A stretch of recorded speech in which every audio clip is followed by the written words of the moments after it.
میرے اعمال کا بدلہ تو جہنم ہی تھا،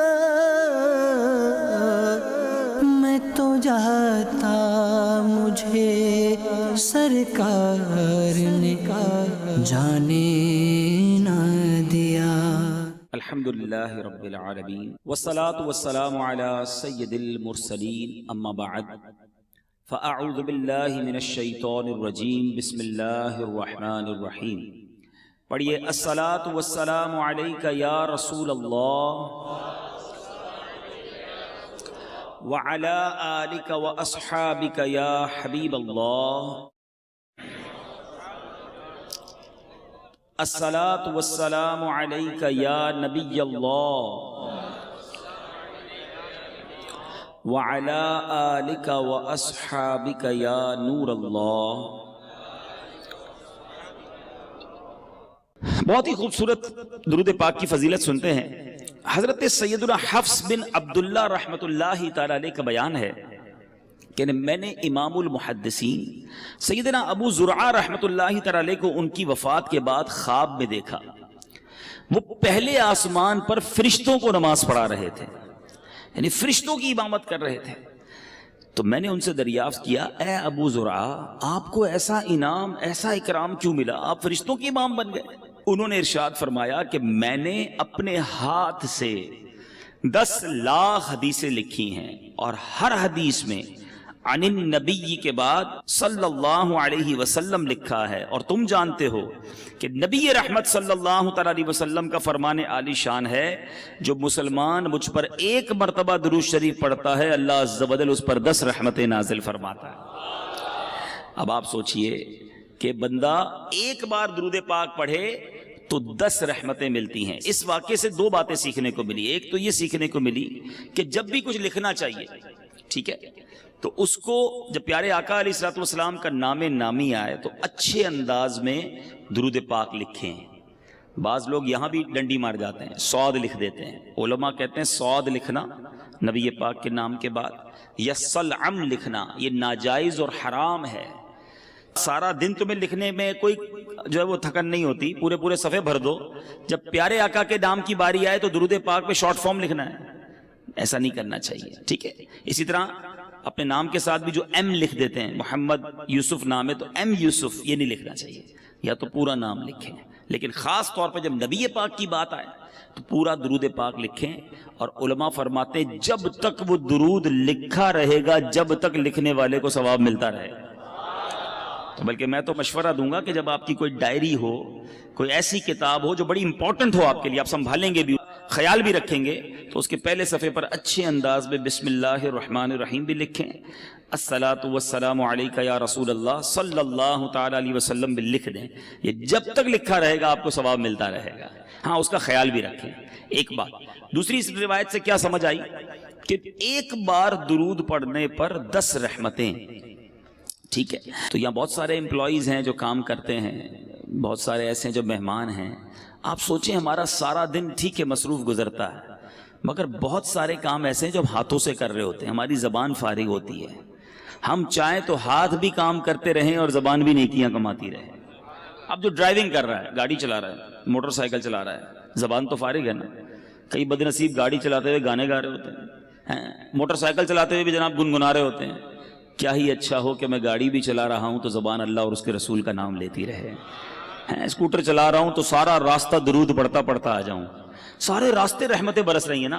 اسکوٹر کا ایکسیڈنٹ ہو جاتا ہے لوگوں کا، معاذ اللہ بعض اوقات گاڑی کا ایکسیڈنٹ ہو جاتا ہے، کبھی کیا پرابلم ہو جاتی ہے۔ ارے اللہ کے بندے، تمہاری زبان درود پڑھتی رہے گی، رحمتیں نازل ہوتی رہیں گی، سفر بھی حفاظت سے گزرے گا۔ آپ آفس میں، فیکٹری میں کام کر رہے ہیں، لیبر ہیں، جو بھی کام کرتے ہیں، آپ ہاتھ سے کام کر رہے ہیں، ہاتھ کام کر رہے ہیں، زبان درود پڑھ رہی ہے، اس میں تو حرج نہیں ہے نا۔ درود کتنا آسان، الصلاۃ والسلام علیک یا رسول اللہ، یہ بھی درود پاک۔ صلی اللہ تعالی علی محمد صلی اللہ علیہ وسلم، یہ بھی درود پاک۔ کتنی دیر لگتی ہے؟ تو پڑھتے جائیں نا، رحمتیں لوٹتے جائیں، صبح و شام آپ پر رحمتیں برستی رہیں گی، اللہ نے چاہ بیماریاں دور ہو جائیں گی، پریشانیاں دور ہو جائیں گی۔ تو نیت کریں۔ ہمارے بزرگان دین کتنا اللہ کا ذکر اور درود کرتے تھے، زبان کا کتنا پیارا استعمال کرتے تھے۔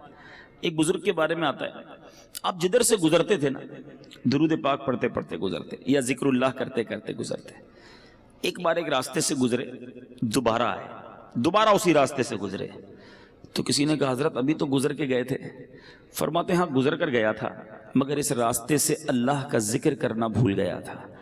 میں چاہتا ہوں میں جس گلی سے گزروں، جس سڑک سے گزروں، اللہ کے ذکر کا اس سڑک کو، اس زمین کو گواہ کرتا ہوا جاؤں۔ ہم کیا کرتے ہیں؟ ہم اللہ کی زمین کو گناہوں کا گواہ کرتے ہیں، کبھی کدھر جا کر گناہ کرتے ہیں، کبھی کدھر جا کر گناہ کرتے ہیں، کبھی کس ملک میں جا کر گناہ کرتے ہیں، کبھی کس شہر میں جا کے گناہ کرتے ہیں، چھپ چھپ کر گناہ کرتے ہیں، سمجھتے کوئی نہیں دیکھ رہا، یہ زمین گواہی دے گی، یہ زمین قیامت کے دن اپنے رازوں کو اگلے گی۔ بندہ اس وقت کیا کرے گا جب زمین کہے گی مولا مجھ پر گناہ کیے، اس بندے نے مجھ پر بیٹھ کر شراب پی، مجھ پر بیٹھ کر جھوٹ بولا، میرے اس زمین کے حصے پر بیٹھ کر بدکاری کی، بے حیائی کی، کدھر جائیں گے؟ کتنا خوش نصیب ہے وہ شخص جس کی زمین گواہی دے گی مولا اس نے مجھ پر سجدہ کیا تھا، اے اللہ اس بندے نے اس زمین کے اس ٹکڑے پر کھڑے رہ کر تجھے یاد کیا تھا، اے اللہ یہاں بیٹھ کر تیری بارگاہ میں ہاتھ اٹھا کر آنسو بہائے تھے، اس بندے نے فلاں جگہ بیٹھ کر تیرا ذکر اور تیرے حبیب کا ذکر کیا تھا یا سنا تھا، یہاں بیٹھے تھے اجتماع میں، یہاں بیٹھے تھے بیان کرنے، یہ زمین، جی ہاں جس زمین کے ٹکڑے پر ہم اس وقت بیٹھے ہیں، میرے رب کی رحمت سے امید ہے قیامت کے دن یہ زمین گواہی دے گی کہ اللہ تیرے بندے بیٹھے تھے کام کاج چھوڑ کر، مجھ پر بیٹھے تھے، تیرا اور تیرے حبیب کا ذکر کیا تھا۔ ایسے گواہ بناؤ نا اللہ کی زمین کو۔ بزرگان دین کا طریقہ رہا کہ دنیا میں جس ملک یا جس شہر جاتے ادھر جا کر نوافل پڑھا کرتے کہ میری گواہ ہو جاؤ۔ آپ مسجدوں میں جایا کرتے ہیں، لالچ ہونی چاہیے کہ یار کوئی مسجد نظر آئے عاشقان رسول کی، بندہ کہ یار یہاں جا کے ایک نماز پڑھ لو، 2 رکعت پڑھ لو، یہ مسجد بھی گواہ ہو جائے۔ مسجد نبوی شریف جاؤ نا یا مسجد الحرام، مبارک مسجدوں میں جب بھی جاؤ، مسجد قباء جاؤ، اللہ آپ کو بار بار جانا نصیب کرے، جب ادھر جاؤ نا جگہ بدل بدل کے نفل پڑھتے رہا کرو، نفل پڑھتے رہا کرو، کوشش کرو کہ ہر پلر پر 2 رکعت نفل پڑھ لوں، تو مسجد نبوی کا ہر ستون قیامت کے دن گواہی دے گا مولا اس بندے نے میرے پاس آ کر تجھے سجدہ کیا تھا۔ یہ وہ لالچ ہے جو مجھے اور آپ کو ہونی چاہیے نا۔ لوگ کہتے ہیں فلاں ملک چلتے ہیں، کیوں؟ ادھر عیاشی کریں گے، یار فلاں ملک میں بڑا مزہ آتا ہے، وہاں بڑی انجوائمنٹ، وہاں بڑی بے حیائی۔ سوچو تم جگہ جگہ جا کر اپنے گناہ کا گواہ کر رہے ہو۔ اللہ کے بندے کتنا ذکر کرتے، ان کو اپنے وقت کی قدر تھی۔ سیدنا جنید بغدادی رحمت اللہ تعالی علیہ، کتنا بڑا نام ہے، آپ کے بارے میں آتا ہے کہ آپ اتنا اللہ کا ذکر کرتے، آپ کی زبان ہر وقت ذکر الہی سے تر رہتی۔ تو ایک بار آپ نائی کے پاس گئے مونچھیں ترشوانے، نائی کہتا ہے حضور خاموش ہو جائیے تھوڑی دیر، آپ پڑھی جا رہے ہیں پڑھے جا رہے ہیں، اب میں نے مونچھیں کاٹی تو آپ کے ہونٹ کو کٹ لگ جائے گا، ہونٹ کو زخم لگ سکتا ہے۔ آپ فرماتے ہیں تم اپنا کام جاری رکھو، میں اللہ کا ذکر نہیں چھوڑ سکتا، ہونٹ کٹتے ہیں تو کٹ جائیں، میں اللہ کا ذکر کرتا رہوں گا۔ ایک ایک لمحہ ان کے لیے قیمتی تھا نا۔ وہ جانتے تھے کہ سب کو دنیا سے جانا ہے، اور جانے سے پہلے بہت ساری نیکیاں جمع کر لوں میں، یہ ذہن تھا۔ ہم کہتے ہیں یار سیزن لگا ہوا ہے، زیادہ سے زیادہ کما لو، اوور ٹائم کا ٹائم آیا ہے، سیٹ نے بولا ہے جتنا اوور ٹائم لگاؤ گے اتنے پیسے زیادہ دوں گا، محنت کرو پیسے کما لو۔ ہم اوور ٹائم، ہم دنیا کے پیچھے پڑے ہوئے ہیں۔ میں نہیں کہتا نوکری نہ کرو، میں نہیں کہتا رزق حلال نہ کماؤ، کمائیے، مگر مجھے ایک بات کا جواب چاہیے، میں دنیا کے لیے تو محنت کر رہا ہوں، کیا آخرت کے لیے مجھے الگ ٹائم ملے گا، ایکسٹرا ٹائم ملے گا؟ گھر پہ کوئی نوٹس آئے گا کہ جناب اب آپ کی دنیا میں 3 مہینے رہ گئے، اب آخرت کی تیاری کر لیجئے۔ ایسا نہیں ہوتا، اچانک سڈنلی صبح گھر سے زندہ نکلتا ہے اور شام جنازہ گھر پہ آتا ہے، ایسا نہیں ہوتا؟ آپ کے سامنے بھی ہوتا ہے نا۔ اب بتاؤ جو صبح سے شام ایک ہی ذہن لے کر بیٹھا ہے، دنیا دنیا مال، اس کی آخرت کب بہتر کرے گا وہ؟ تو پلیز سمجھیے اس بات کو، دنیا میں رہ کر ہی مجھے اور آپ کو اپنی آخرت بنانی ہے۔ There is no extra time، الگ سے کوئی پورشن نہیں ہے کہ 24 گھنٹے تمہاری فیملی، تمہاری کاروبار، نوکری کے لیے، اگلے 12 گھنٹے ایکسٹرا دیے جا رہے ہیں آخرت کے لیے، نہیں، انہی ڈبل 12 گھنٹوں میں سے مجھے قبر روشن کرنی ہے، اسی وقت میں مجھے اپنی آخرت کے لیے بھی خزانہ جمع کرنا ہے۔ جس بندے کو اوور ٹائم کی فکر ہے، اس کو آخرت میں زیادہ اعمال لے جانے کی فکر کیوں نہیں ہے؟ سمجھو میری بات کو. آپ نوکری کیجئے، کاروبار کیجئے، روزگار کمائیے، مگر اپنی زبان کو اللہ اور اس کے رسول سے ذکر سے تر بھی تو رکھیے نا. کہیے سبحان اللہ، الحمدللہ، اللہ اکبر. کتنی دیر لگی مجھے بتاؤ؟ 30 سیکنڈ نہیں لگے آپ کو ان تینوں جملوں کے کہنے میں. ٹھیک ہے، آپ سب سے اچھی نوکری کر لو، میں کہتا ہوں امریکہ چلے جاؤ اور دنیا کے مہنگے ترین انسٹیٹیوٹ میں نوکری کر لو، 30 سیکنڈ میں کتنے پیسے کماؤ گے بتاؤ مجھے. چلو، جو دنیا کا سب سے بڑا کاروباری مجھے سن رہا ہے انٹرنیشنلی مدنی چینل پر بعد میں سنیں، how much you earn with in 30 seconds. 30 second میں کتنے کما سکتے ہو؟ آؤ میرے سامنے بتاؤ مجھے. میں کہتا ہوں بہت بہت بہت بڑا پیسے والا بھی ہو اور اس کی کروڑوں روپے کی آمدنی ہو، پھر بھی 30 سیکنڈ میں 1 لاکھ روپے کمائے گا نا. بہت بڑی بات ہے کہ ہر منٹ 2 لاکھ روپے، اس سے زیادہ تو کوئی نہیں کماتا ہوگا. میں کہتا ہوں 10 لاکھ کما لو گے ہر 30 سیکنڈ میں.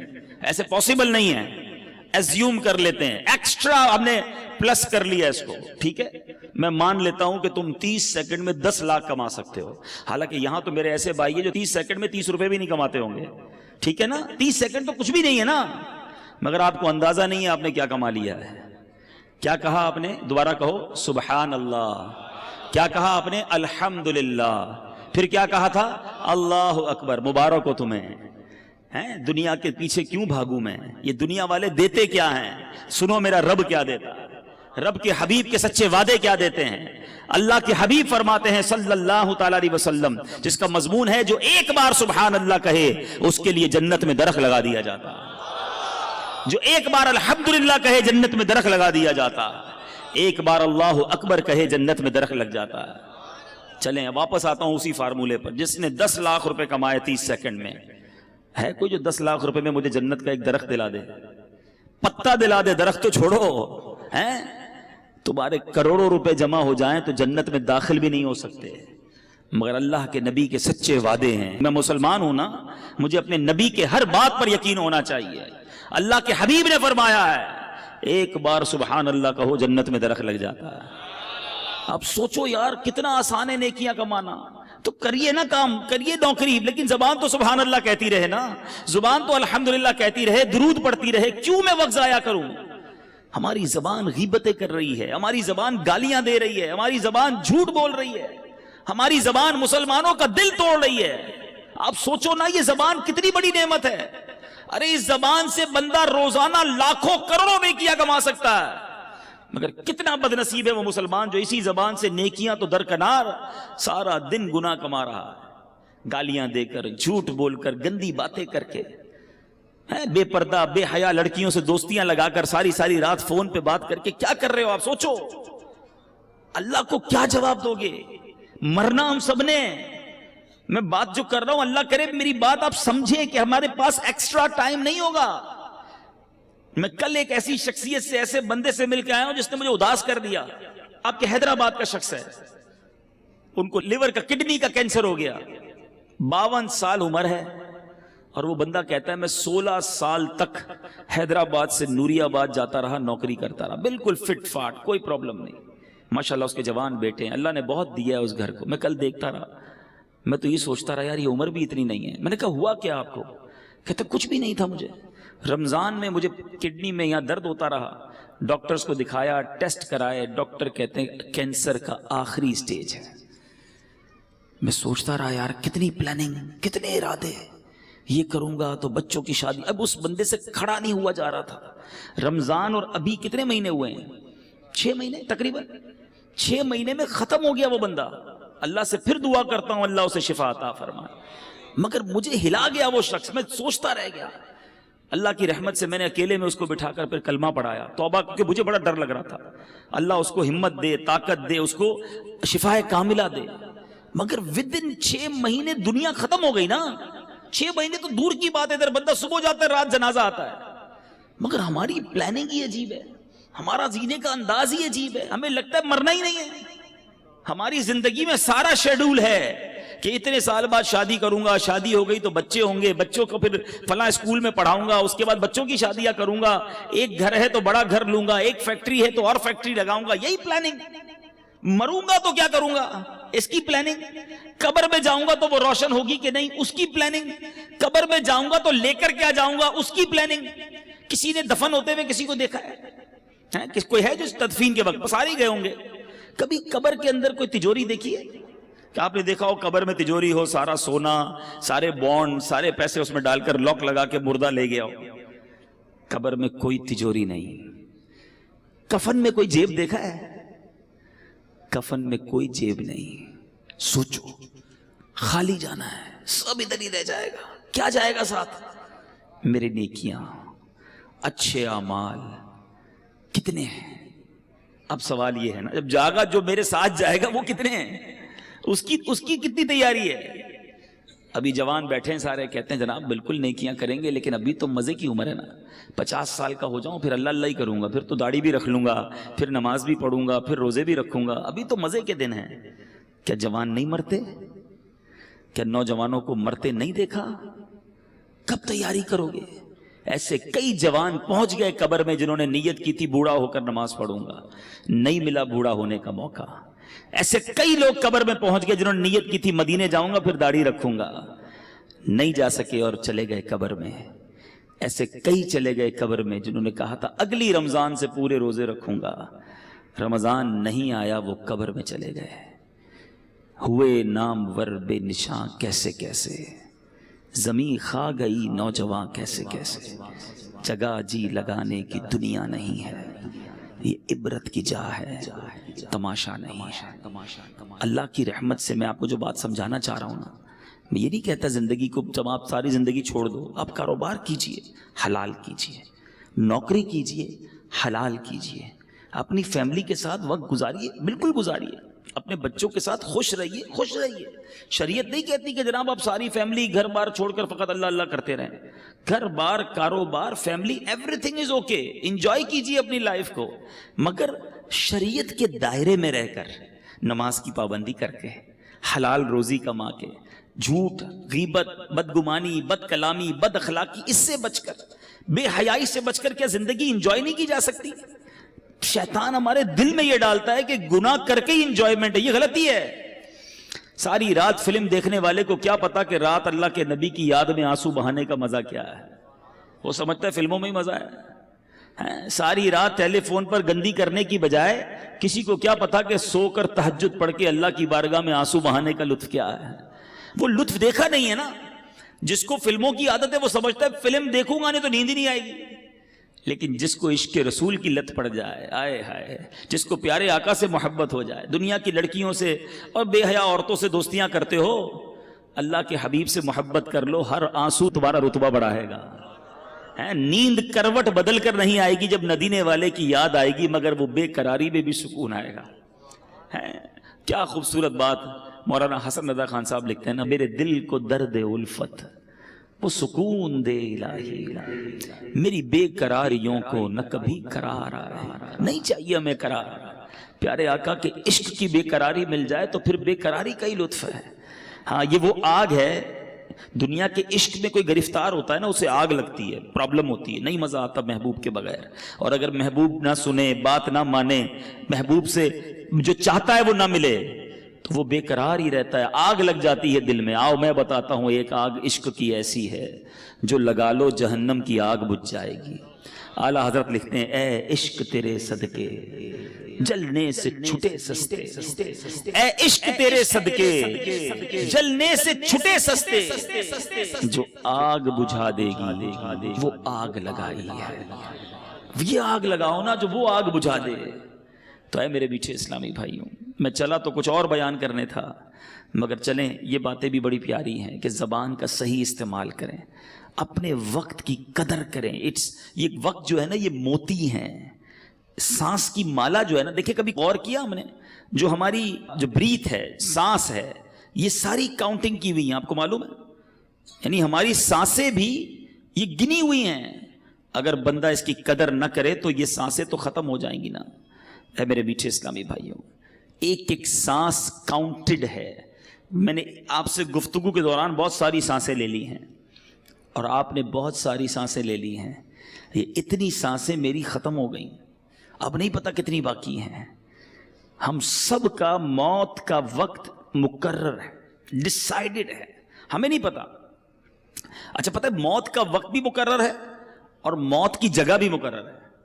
بندہ کسی نہ کسی بہانے سے ادھر پہنچتا ہے. آپ نے دیکھا ہوگا نہیں چاہتے جاتے بھی کسی کی گاڑی میں بیٹھ جاتا ہے یا اچانک کسی گاڑی سے اتر جاتا ہے.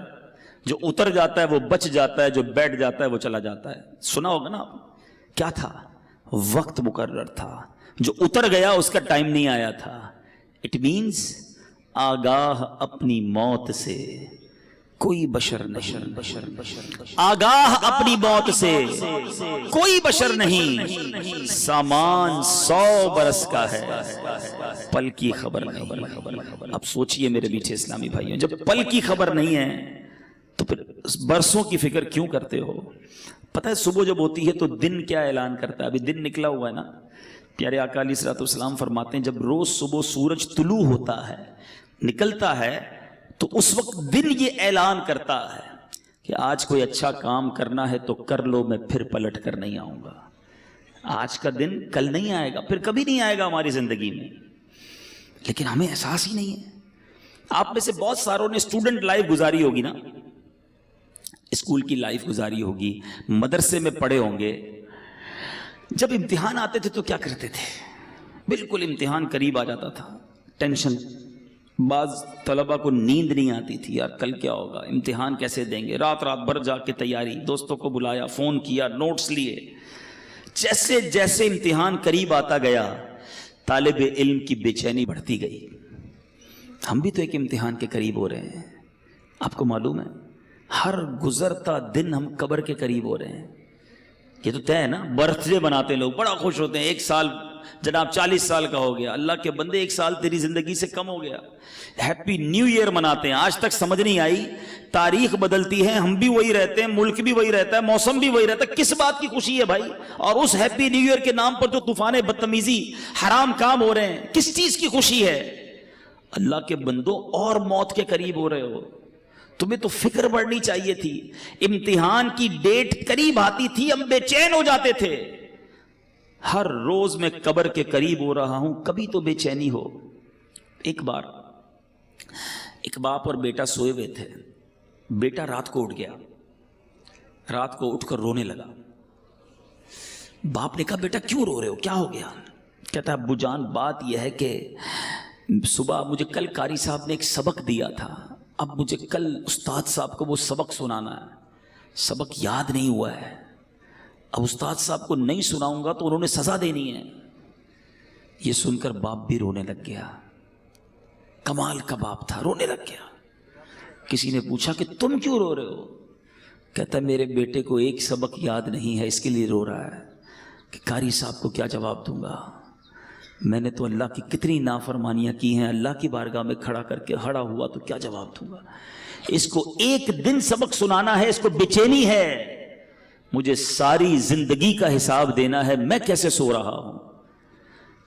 کبھی زندگی میں ایسا ہوا؟ ذرا سوچئے. بہت سارے ایسے تو ہوں گے کہ ڈاکٹر اگر کوئی بیٹھا ہو یہاں پر تو ڈاکٹر صاحب بتائیں گے کہ ان کے پاس بہت سارے لوگ آ کر کہتے ہیں ڈاکٹر صاحب بلڈ پریشر بڑھ گیا ہے, شوگر بڑھ گئی ہے, ٹینشن میں نیند نہیں آتی. تو ڈاکٹر صاحب پوچھتے ہوں گے کہ بیٹا بھائی جان کیوں نہیں آتی نیند؟ تو کہتے ہوں گے کاروبار کی مشکل ہے, بچے جوان ہو گئے ہیں, شادی کرنی ہے, ٹینشن بہت ہے, اس لیے شوگر ہو گئی, اس لیے بلڈ پریشر ہو گیا, اس لیے نیند نہیں آتی.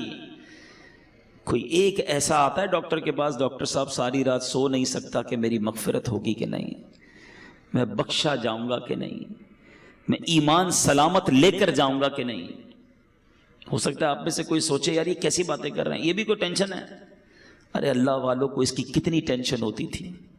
آپ کو پتہ ہے نبی پاک صلی اللہ تعالیٰ علیہ وسلم کی ایک بڑی مشہور دعا ہے. آقا تو بخشائے ہیں نا, ان کے صدقے ہم بخشے جائیں گے, مگر نبی پاک کی دعا سنو, یا مقلب القلوب ثبت قلبی علی دینک, اے دلوں کو پھیرنے والے اپنے دین پر مجھے ثابت قدمی عطا کر. یہ میرے آقا کی دعا ہے. ہم نے کبھی دعا کی یا اللہ ایمان سلامت رکھیو, یا اللہ موت میں مروں تو ایمان کے ساتھ جاؤں, مجھے لمحہ بھر جہنم میں نہ ڈالنا. بہت سارے غوث پاک کے چاہنے والے بیٹھے ہوں گے. قادریوں سنو, پیران پیر دستگیر سیدی غوث اعظم کیا فرماتے. عید کا دن تھا, لوگ خوشیاں منا رہے تھے. نیو ایئر منانے والوں سنو, برتھ ڈے پر ناچنے والوں سنو, غوث پاک کہتے ہیں آج عید کا دن ہے، عید کا دن ہے. عبد القادر کے لیے عید کا دن وہ ہوگا جب اپنا ایمان سلامت لے کر دنیا سے جائے گا. حضرت شیخ عبد القادر جیلانی کا یہ عالم ہے. عمر فاروق رضی اللہ تعالیٰ عنہ خلیفۃ المسلمین امیر المومنین وہ عمر ہے. حضرت عمر کا مرتبہ یہ ہے کہ میرے آقا فرماتے میرے بعد کوئی نبی ہوتا تو عمر ہوتا. عمر جس گلی سے گزر جائے اس گلی سے شیطان نہیں گزرتا. یہ مرتبہ قطعی جنتی گارنٹیڈ. مگر عید کے دن مدینے والوں نے کہا چلو حضرت عمر سے ملتے ہیں، ان کو بھی مبارکباد دیتے ہیں. حضرت عمر کا گھر کا دروازہ کھٹکھٹایا گیا. دروازہ کھلتا ہے، حضرت عمر باہر آتے ہیں، آنکھوں میں آنسو ہیں. لوگ حیران، اے عمر آج تو عید کا دن ہے، آج آنکھوں میں آنسو کیسے؟ حضرت عمر کہتے ہیں عید تو ان لوگوں کے لیے ہے جن کے روزے قبول ہو گئے، جن کی نمازیں قبول ہو گئیں. عمر نہیں جانتا کہ اس کی عبادتیں مقبول ہوئیں یا منہ پر مار دی گئیں. یہ حضرت عمر، یہ غوث اعظم. میں اور آپ تو گناہوں کے انبار ہیں سر پر، مگر کوئی شرمندگی نہیں ہے، کوئی ٹینشن نہیں ہے، کوئی دعا نہیں ہے، کوئی جس کو کہیں جھرجھری آ جائے کہ یار بنے گا کیا میرا. مزے ہیں، گل چھڑنے ہیں، پلاننگز ہیں، آج کدھر گھومنے چلنا ہے، سنڈے کو کدھر چلنا ہے، آؤٹنگ کدھر کرنی ہے، چھٹیوں میں کیا کرنا ہے. پورے دن میں نماز پڑھنی ہے کہ نہیں، اس کی کوئی پلاننگ نہیں. سوچئے، خدا کے واسطے سوچئے. ہم سب کو مرنا ہے، یہ وہ حقیقت ہے جس سے انکار نہیں کیا جا سکتا. موت ایک ایسی حقیقت ہے کہ دنیا کا ہر مذہب، دنیا کی ہر قوم اس کو مانتی ہے کہ مرنا پڑے گا. کسی کو اس سے کوئی جس کو کہیں فرار نہیں ہے. میں آج بیان کے آخر میں آپ کو سرور کائنات علیہ الصلوۃ والسلام کی ایک حدیث سنانا چاہتا ہوں. یقین کریں میرے آقا کے سارے ہی فرمان بڑے نرالے ہیں، بڑے پیارے ہیں، ایک ایک لفظ موتی کی مانند ہے. وہ کہتے ہیں نا کوزے میں دریا کو بند کر دینا، میرے آقا تو پورا سمندر بند فرما دیتے ہیں. سنو نبی پاک کی حدیث، چند لائنیں ہیں مگر زندگی کا اصول بیان کر دیا. آقا فرماتے ہیں اغتنم خمسن قبل خمسن. 5 چیزوں کو 5 چیزوں سے پہلے غنیمت جانا. وہ کون سی 5 ہیں؟ غور سے سنیے. فرماتے ہیں شبابک قبل حرمک، جوانی کو بڑھاپے سے پہلے غنیمت جانا. بہت سارے میرے سامنے جوان بیٹھے ہیں، مدنی چینل پر نوجوان سن رہے ہوں گے. بندہ کہتا ہے جوانی تو دیوانی ہوتی ہے، مزے کرو. یقین کرو یہ بڑی نعمت ہے. پوچھو ان بوڑھوں سے، اب نہیں ہے وہ ہمت جو پہلے تھی. اب بیماریاں آ گئی ہیں. اللہ نے جوانی دی ہے، پیر سلامت دیے ہیں، پیروں پہ کھڑے ہو کے نماز پڑھ لو، پھر بیٹھ کر بھی مشکل ہو جائے گی. اللہ نے جوانی دی ہے، زیادہ روزے رکھ لو. اللہ نے جوانی دی ہے، اس جوانی میں خوب دین کی خدمت کر لو. بوڑھے کہتے ہیں ہم کو کہ یار ہم بھی اب ہمت نہیں رہی، ورنہ ہم بھی مدنی قافلوں میں جاتے، ہم بھی آپ کے ساتھ دین کی خدمت کرتے، اب تو جناب تھک جاتے ہیں. اے جوانوں، اس دن سے پہلے عبادت کر لو جب یہ اعضاء ساتھ دینا چھوڑ دیں. ملتے ہیں لوگ کہتے ہیں پیروں میں ہمت نہیں، تراویح نہیں پڑی جاتی. جب ہمت تھی تو کیوں نہیں پڑی؟ اے میرے جوانوں سنو، یہ جوانی عیاشی کے لیے نہیں، اللہ کی نافرمانی کے لیے نہیں دی گئی. جوانی کی جو توبہ ہے نا، یہ ولیوں کا پیشہ ہے، ولیوں کا طریقہ ہے، انبیاء کا طریقہ ہے. مفتی اعظم ہند مصطفیٰ رضا خان صاحب نوری جو اعلیٰ حضرت کے بیٹے ہیں، شہزادے ہیں، فرماتے ہیں کہ ریاضت کے یہی دن ہیں، بڑھاپے میں کہاں ہمت. ریاضت کے یہی دن ہیں، بڑھاپے میں کہاں ہمت. جو کچھ کرنا ہے اب کر لو، ابھی نوری جوان تم ہو، ابھی کر لو. لیکن لوگ اسی جوانی میں اللہ کو ناراض کرتے ہیں. اے میرے میٹھے اسلامی بھائیوں، ایک بزرگ کے بارے میں آتا ہے، ان کی عمر 100 سال کے قریب ہو گئی. ان کی آنکھیں بھی صحیح تھیں، کان بھی صحیح، زبان بھی ٹھیک، سارے اعضاء سلامت. کسی نے کہا حضرت یہ کیسے 100 سال میں تو بندہ ڈھل جاتا ہے. بڑی کمال کی بات کہی انہوں نے. فرماتے جوانی میں میں نے اپنے یہ اعضاء رب کی نافرمانی میں نہیں گزارے، اللہ نے بڑھاپے میں میرے اعضاء کو حفاظت سے رکھا ہے. یہ آنکھیں حرام میں نہیں دکھائی تھی میں نے، یہ کان حرام میں نہیں سنے، اللہ نے بڑھاپے میں بھی یہ چیزیں میری سلامت رکھی. اگر بڑھاپا اچھا چاہتے ہو نا تو جوانی میں اللہ کو یاد رکھو. جوانی میں رب کو ناراض کرو گے، بڑھاپے میں کچھ بھی نہیں بچنا. اول تو بڑھاپا آئے گا نہیں آئے گا اس کی گارنٹی نہیں ہے. اب سنو، 5 چیزیں تھی نا. پہلی کیا ہے؟ بڑھاپے سے پہلے جوانی کو غنیمت جانے. آقا فرماتے ہیں وَصِحَّتَكَ قَبْلَ سَقَمِكَ، صحت کو بیماری سے پہلے غنیمت جانو. اگر آج اللہ نے صحت دی ہے نا، پوچھو ان سے جو ہاسپٹل میں پڑے ہیں. میں نے ابھی تو آپ کو ایک مریض کی بات بتائی نا، 52 ایئرز میں ختم. پتہ نہیں کب ہمارے ساتھ کیا ہو جائے. اللہ ہمیں ہمیشہ محفوظ رکھے بیماریوں سے، ہاسپٹل کے، عدالتوں کے، جیلوں کے چکروں سے محفوظ رکھے. مگر بیمار بھی تو ہوتے ہی ہیں نا لوگ. کسی کے ڈائلسس ہو رہے ہیں، کہ شوگر کا مریض ہو گیا، کوئی بلڈ پریشر کا، کسی کوئی کھا بھی نہیں سکتا. ابھی پچھلے دنوں کی بات ہے، ہمارے ایک بہت اچھے دوست ہیں، وہ ایک بلینر کی بات بتا رہے تھے. ملینر یعنی اربوں پتی شخص. کہتے بہت بڑی پارٹی ہے، بہت بڑا بزنس ہے. وہ بزنس مین سے ملاقات ہوئی ان کی. وہ کہتے ہیں یار اس کی شاپ، اس کی جو آفس تھی، اس کے باہر فٹ پاتھ پر ایک بندہ روٹی کے اوپر ڈال ڈال کر کھا رہا تھا. تو وہ اربوں پتی شخص کہتا ہے یار یہ کتنا خوش نصیب ہے. دال کھانے والے کو کہہ رہا ہے یار یہ اپنے ہاتھ سے جو چاہتا ہے کھا لیتا ہے. اس اربوں پتی شخص کو بیماری تھی کہ وہ ایک گلاس پانی بھی روز نہیں پی سکتا. اس کے گردوں میں ایسا پرابلم تھا کہ ڈاکٹر کہتے تھوڑا تھوڑا پانی پینا ہے. کہا یہ کتنا خوش نصیب ہے کہ بیٹھ کے فٹ پاتھ پہ مزے سے دال روٹی کھا رہا ہے. یہ ہے بیماری. پیسوں سے صحت نہیں ملتی. جس کے پاس صحت ہے وہ اربوں پتی ہے. اس سے بڑا خوشحال کوئی نہیں. جب جیسے چاہو چلتے ہو، پوچھو لنگڑے سے کیسے گزرتی ہے زندگی. جو چاہے بولتے ہو. بیٹھو کبھی کسی گونگے کے پاس تو پتا چلے گا کہ اشارے کر کر کے اس کا حال کیا ہو جاتا ہے. ہاتھ سلامت ہیں، جو چاہو اٹھا لیتے ہو. نہیں ہے ہاتھ، اس سے پوچھو. ہیں بہت پیسہ ہے مگر کھانا سامنے پڑا ہے اور نالیوں سے خوراک ڈالی جا رہی ہے. کیا فائدہ اس پیسے کا؟ صحت سے بڑھ کر کوئی نعمت نہیں ہے. مگر یہ صحت اللہ نے اس لیے دی کہ اس کی نافرمانی کی جائے. تم اللہ کا شکر ادا کرو، صحت میں نیکیاں کرو، وہ رب تمہیں بیماریوں سے محفوظ رکھے گا. آگے سنو، میرے آقا فرماتے ہیں 5 چیزیں تھیں نا، 2 ہو گئیں. پھر فرمایا وَغِنَاكَ قَبْلَ فَقْرِكَ. آقا فرماتے ہیں مالداری کو فقیری سے پہلے غنیمت جانو. جتنے پیسے والے بیٹھے نا، جن کو اللہ نے اچھا نوازا ہے، ویسے ہم ساری پیسے والے، یہ بھی بتا دوں. یہ بھی عجیب یہ سوچ یہ سوچتا چھوڑ دو میں غریب ہوں، میں بڑا امیر و کبیر ہوں، شہ 2 سرا کا فقیر ہوں. میں کیوں غریب ہوں بھائی؟ مالداروں نہ اتراؤ تم مال پر، ان کا منگتا تونگر مدینے میں. آپ کہیں گے یار شعر بول کے ہماری غربت ہی غائب کر دی. چلو میں آپ کو لاجیکلی بھی آپ کی غربت غائب کر دیتا ہوں. ہاں دلیل کے طور پہ غربت آپ کی ختم. آپ خود کہو گے میں مالدار ہوں. ایک بزرگ کے پاس ایک شخص آیا، کہتا حضور بڑا غریب، کچھ بھی نہیں میرے پاس، کلاش، پیسے ہی نہیں. کہا کچھ بھی نہیں؟ کہا کچھ بھی نہیں، اللہ نے دیا ہی نہیں کچھ. معاذ اللہ، یہ بھی کہتے ہیں لوگ. ہیں اللہ سے اس طرح کا شکوہ کرتے ہو کہ مجھے کچھ دیا نہیں. وہ بزرگ بھی کمال کے تھے. کہا ٹھیک ہے ایک آنکھ دے دو، 5 لاکھ روپے لے لو. کہا حضرت اندھا ہو جاؤں گا. چلو ٹھیک ہے ایک ہاتھ دے دو، 5 لاکھ لے لو. کہا حضرت ہاتھ کے بغیر تو کیسے لائف گزرے گی؟ اچھا نہیں دینا. ایک کان دے دو، 5 لاکھ لے لو. کہا حضرت بہرا ہو جاؤں گا. اچھا چلو کان بھی رکھو اپنے پر. ٹانگ دے دو، 2 ہے نا، ایک ٹانگ دے دو، 5 لاکھ لے لو. نہیں حضرت لنگڑا ہو جاؤں گا. اچھا گردے تو 2 ہیں نا، ایک گردہ ہی دے دو، ایک سے تو زندگی چلے گی، 5 لاکھ لے لو. کہ نہیں حضرت گردہ کیسے دوں گا. اچھا چلو خالی زبان ہی دے دو، 10 لاکھ روپے لے لو. کہ گونگا ہو جاؤں گا. کہ اللہ کے بندے کہتا ہے اللہ نے کچھ نہیں دیا، لاکھوں کی پراپرٹی لے کے گھوم رہا ہے. اب بتاؤ غریب ہو؟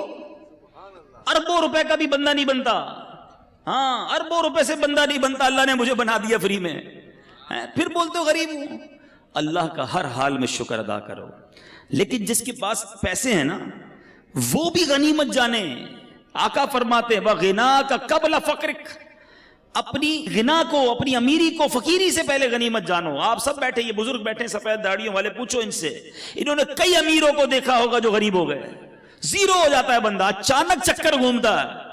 اور ان امیروں کو بھی ہم نے دیکھا وہ سر پکڑ کے کہتے ہیں یار بڑا پیسہ تھا اس زمانے میں، کاش مسجد بنا لیتا، کاش اس وقت پیسہ اللہ کی راہ میں دیتا، میں خوب دین کا کام کرتا. بھائی ابھی کر لو نا جس کے پاس ہے. یہ شیطان ہے جو تمہیں کہتا ہے ابھی اگلا کاروبار سیٹ ہو جائے پھر اللہ کی راہ میں دوں گا. کئی لوگوں نے کئی سالوں کی زکوٰۃ روکی ہوتی ہے. معاذ اللہ، حرام، جہنم میں لے جانے والا کام. آپ گناہگار ہو رہے ہیں. بندہ کہتا ہے یار ابھی نکالوں گا تو بہت پیسے نکل جائیں گے، بس فیکٹری لگا لوں پھر 2 سال کی ایک ساتھ نکال دوں گا. اچانک کوئی پرابلم آتی ہے، بندہ خود زکوٰۃ لینے والا بن جاتا ہے. نہ کرو ایسا. جس کو اللہ نے دیا ہے جمع کروا دو. یہ جملہ یاد رکھنا جو میں کہہ رہا ہوں، اپنے ہی اکاؤنٹ میں جمع کروا دو. آپ کے یہاں کمیٹی ڈالی جاتی ہے حیدرآباد میں، BC ہم کمیٹی بھی کہتے ہیں صحیح نا, کیوں ڈالتے ہو یار, تھوڑے تھوڑے جمع ہو جائیں گے, کبھی بچوں کی شادی میں کسی کام میں کام آئیں گے. ایسا ہی ہے یہ جو اللہ کی راہ میں خرچ کرنا ہے نا, یہ مدنی کمیٹی ہے. ہاں جمع کرواتے جاؤ, آخرت میں ملٹی پلائی ہو کر ملیں گے. اور یہ میں نہیں کہہ رہا, حدیث قدسی سناتا ہوں.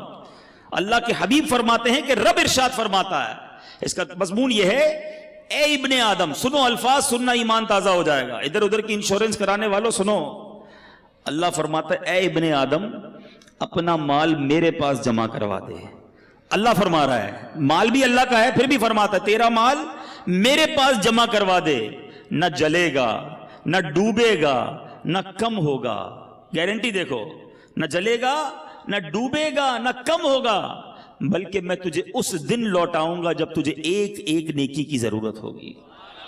یا تو میرے اکاؤنٹ میں جمع ہو گیا نا, جتنا دوں گا جمع ہو رہا ہے. عقل مند ہے وہ شخص, یقین کریں عقل مند ہے. لوگ 2.5% زکات نکال کے بریک لگا دیتے ہیں کہ دے دی نا بھائی. اسلامی بھائیوں کو جواب دیتے ہیں, بھائی اس سال کی زکات پوری ہو گئی, اگلے سال آنا. وہ اللہ کے بندو, اللہ نے دینا بند کر دیا, وہ دیے جا رہا ہے, تم بھی دیے جاؤ. روایتوں کا مضمون ہے گن گن کر خرچ نہ کرو, ورنہ وہ رب کریم بھی تمہیں گن گن کر عطا فرمائے گا. جب وہ بغیر گنے دیے جا رہا ہے, تم بھی دیتے جاؤ. تم دے کر احسان نہیں کر رہے. یہ جتنے اسلامی بھائی بیٹھے نا, اچھا یہ بھی ایک پرابلم ہے. اب لوگ کہیں گے یار یہ بہت اچھا بیان ہے, مگر یہ تو فیکٹری کے مالک صاحب کے لیے, ہمارے لیے تھوڑی ایسی تو نوکری کرتے ہیں, ہم کیا دیں گے. یہی گڑبڑ ہے. ہر انسان کو اپنی حیثیت کے مطابق دینا چاہیے, چاہے 2 روپے دیں, چاہے 10 روپے دیں, چاہے 100 روپے دیں. میں یہ کوئی نہ سمجھے یہ دعوت اسلامی کے لیے چندہ لینے بیٹھا, ہمیں نہ دو بھائی. کہیں بھی اچھی جگہ پر اللہ کی راہ میں خرچ کرنے کی عادت ڈالو. اپنے علاقے کی عاشقان رسول کی مسجد کے ڈبے میں ڈال دو, مگر دیتے رہو. یہ آپ کا ہے جو جمع ہو رہا ہے. لوگ یہ دینے میں جو ہے نا, اس میں بخل نہیں کرنا چاہیے. اب میں اس کو ایک اور حکایت کے ذریعے سمجھاؤں گا تو بات اور سمجھ آ جائے گی.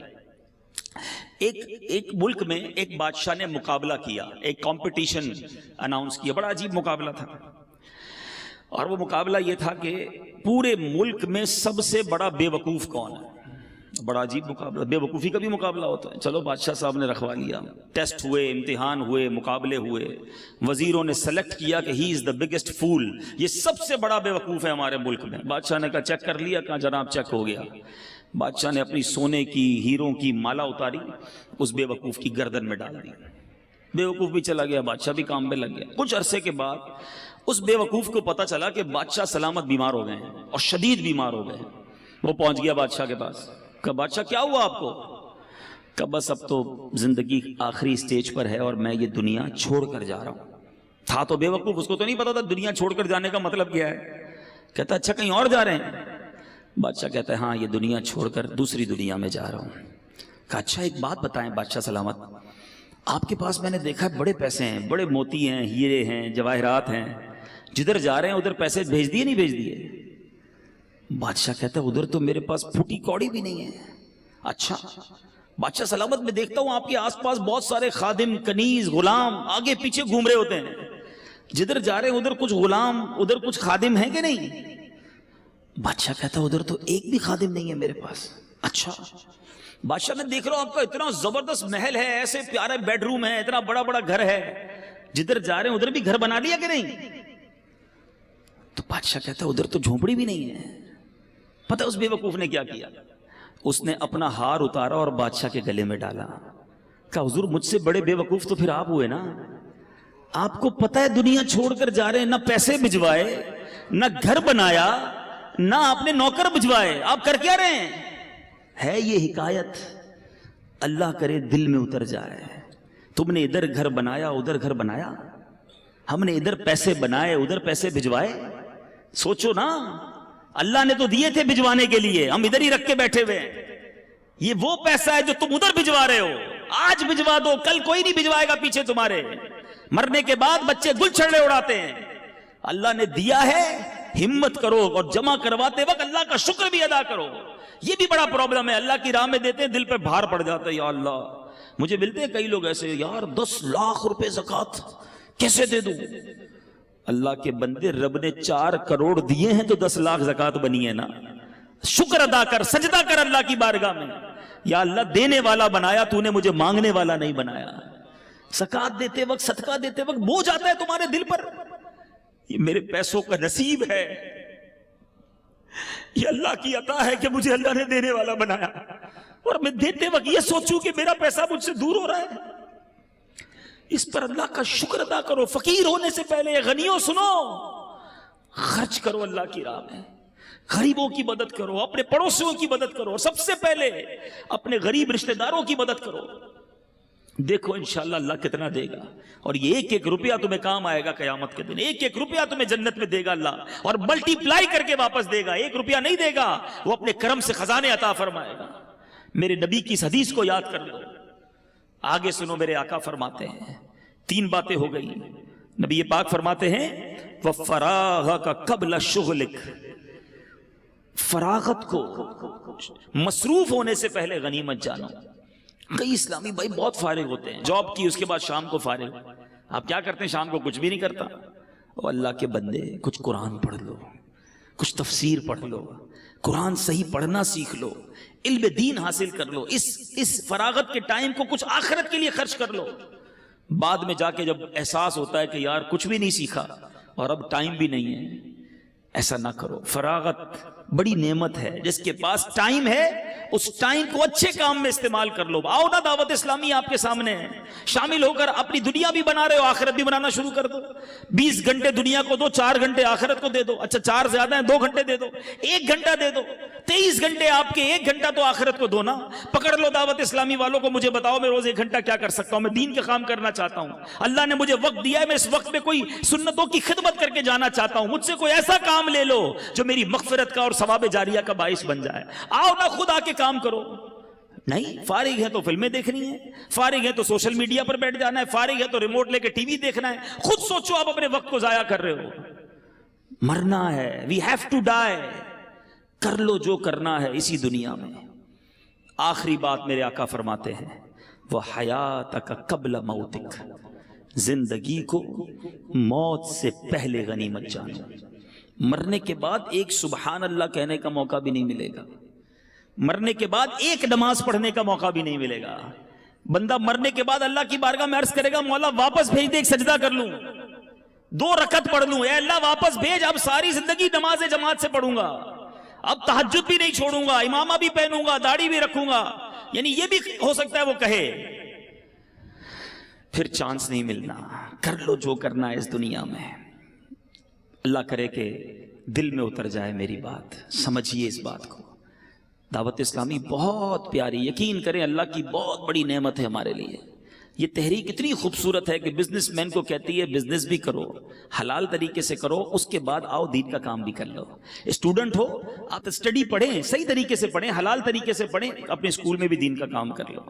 اچھا آپ جناب نوکری کرتے ہیں، بالکل حلال طریقے سے نوکری کیجئے، مگر نمازوں کی پابندی بھی کیجئے، سچ بولیے، اور ساتھ ساتھ دین کا تھوڑا سا کام کر لیں۔ یعنی ہماری لائف کے اندر ایک ایسا سافٹ ویئر آ جاتا ہے کہ لائف بھی گزر رہی ہے اور آخرت بھی بن رہی ہے، دنیا بھی اچھی ہو رہی ہے، آخرت بھی اچھی ہو رہی ہے۔ اتنی پیاری تحریک ہے۔ ہمیں کبھی بھی یہ نہیں کہتی دعوت اسلامی سب کچھ چھوڑ دو، بس آ جاؤ ہمارے ساتھ اور مسجد کے کونے میں بیٹھ جاؤ۔ نہیں، آپ لائف گزاریں مگر شریعت کے مطابق گزاریں، آپ انجوائے کریں گے، یقین کریں۔ جو لوگ یہ کہتے ہیں نا یار یہ شریعت پر عمل کرنا مشکل ہے، یہ دور ہیں شریعت سے، یہ دین سے دور ہے، ان کو لگتا ہے مشکل ہے۔ دنیا میں سب سے فلیکسیبل، کبھی موقع ملا تو اس پر بیان کروں گا کہ موسٹ فلیکسیبل ریلیجن آن ارتھ، ساری کائنات میں اگر سب سے آسان اور جس کو آپ فلیکسیبل کہیں، جس کے اندر گنجائش ہے، وہ مذہب اسلام ہے۔ اس سے آسان مذہب کوئی نہیں ہے۔ مثال دے دیتا ہوں 2-3۔ آپ بیمار ہیں، کھڑے ہو کے نماز نہیں پڑھ سکتے، بیٹھ کے پڑھ لیں، بیٹھ کے نہیں پڑھ سکتے لیٹ کے پڑھ لیں، پانی نہیں ہے تو تیمم کر لیں، سفر میں ہے تو روزے بھی اللہ نے معاف کر دیے، بعد میں رکھ لیں، سفر میں ہے تو قصر کر لیں نماز کو، پٹی لگی ہوئی ہے تو ڈاکٹر نے منع کیا ہے، نقصان ہے، اس پٹی کے اوپر آپ مسح کر لیں۔ ایوری تھنگ کا سولوشن ہے۔ جو پرابلم ہے، پیسے ہیں تو زکوٰۃ دینی ہے، قربانی کے پیسے نہیں ہے تو قربانی بھی نہیں کرنی ہے، پیسے ہیں تو حج کرنا ہے۔ یعنی اتنی آسانیاں ہیں مذہب میں۔ دور رہنے والا سوچ رہا ہوتا کہ نہیں جناب بڑا مشکل ہے، اسلام سے آسان مذہب اور کوئی نہیں ہے، بلکہ دین فطرت ہے۔ اسلام پر عمل کرے تو صحیح زندگی گزرتی ہے، غلط گزر رہی ہوتی ہے جب اسلام سے دور ہوتے ہیں۔ تو آ جاؤ، اے میرے میٹھے اسلامی بھائی، جو مالکان ہیں وہ بھی، جو مزدور ہیں وہ بھی، ہم سب مسلمان ہیں اور ہم سب کو اپنی آخرت کی فکر کرنی چاہیے۔ اللہ تعالیٰ آج جو بیان ہوا ہم نے سنا، اس پر عمل کرنے کی توفیق عطا فرمائے۔ اب پکی سچی پہلی نیت تو یہ کرنی ہے کہ آج کے بعد ہماری کوئی نماز قضا نہیں ہوگی۔ ایسا نہیں، ایسا نعرہ بلند کریں کہ شیطان ادھر سے بھاگ جائے، آج کے بعد ہماری کوئی نماز قضا نہیں ہوگی۔ ہاں، اب اگر فیکٹری میں مسجد ہے تو بڑی بنا لیں بھائی، اب نمازی بڑھ جائیں گے انشاءاللہ، ٹھیک ہے؟ اچھا، آج کے بعد جھوٹ نہیں بولیں گے انشاءاللہ، ٹھیک ہے؟ فقط حلال روزی کمائیں گے۔ ہاں، یاد رکھنا، حرام نہیں، اللہ حلال میں تمہیں برکت دے دے گا۔ جھوٹ بول کر جاب پر آنا، تاخیر سے آ کر بہانے بنانا، جھوٹی حاضری لگانا، سیٹ کو بنا لو گے، کیا کرے گا سیٹ؟ کچھ بھی نہیں کر سکتا ہے۔ اپنے سپروائزر کو ٹوسٹ کر لو گے، سپروائزر سے سیٹنگ بنا لو گے، مگر یہ چند سکے، چند روپے جہنم کے انگارے نہ بن جائیں۔ حلال کماؤ، اللہ اس تھوڑے میں بھی تمہیں برکت دے دے گا، بیماریاں نہیں ہوں گی، پریشانیاں نہیں ہوں گی، آسانیاں ہو جائیں گی۔ تو اللہ تعالیٰ مجھے اور آپ کو عمل کرنے کی توفیق عطا فرمائے۔ اور ایک اور نیت انشاءاللہ، ہر جمعرات فیضان مدینہ میں ہر جمعرات دعوت اسلامی کا اجتماع ہوتا ہے۔ دیکھیں، ابھی بھی آپ بیان میں آئیں، کچھ سیکھنے کو ملا ہوگا نا، کچھ فرق پڑا ہے، کچھ دل پر اثر ہوا ہے، ایسا ہی ہے نا؟ لیکن ایک ہی بیان سے کیا ہوگا؟ ہر جمعرات آتے رہیں گے، انشاءاللہ دل پر اثر ہوتا رہے گا۔ پتھر پر بھی کنٹینیو پانی گرتا رہے نا تو پتھر پہ بھی سوراخ کر دیتا ہے۔ ہم بھی بار بار سنتے رہیں گے تو دل صاف ہو جائے گا۔ تو ایک تو مدنی چینل پابندی سے دیکھیں، اور ہر جمعرات انشاءاللہ آفندی ٹاؤن کے اجتماع میں آتے رہیں۔ اللہ تعالیٰ کی رحمت سے امید ہے کہ ہم بھی نیک بن جائیں گے، پرہیزگار بن جائیں گے، اللہ کے پسندیدہ بندے بن جائیں گے۔ صلو علی الحبیب۔ میرے اعمال کا بدلہ تو جہنم ہی تھا، میں تو جاتا مجھے سرکار نے جانے